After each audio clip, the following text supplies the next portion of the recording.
Bagong girlfriend ni Jimwell Pacquiao, sobrang Latina. Jimwell, mas magaling nga bang pumili ng girlfriend kaysa sa kapatid na si Michael?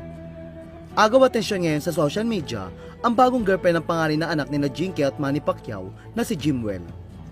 Si Jimwell Pacquiao ay kilala bilang panganay na anak ng boxing legend na si Manny Pacquiao.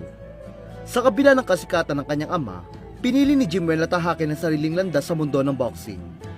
Sa kasalukuyan, siya ay nasa Estados Unidos upang magsanay at palawakin ang kanyang karanasan sa boxing. Dahil din sa kanyang kasikatan, nadala ng kanyang apelyido.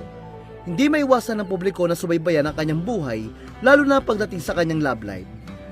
Bilang anak ng isang kilalang personalidad, si Jimwell ay ilang beses nang naling sa mga artista tulad nila Heaven Peralejo at Arabella Del Rosario.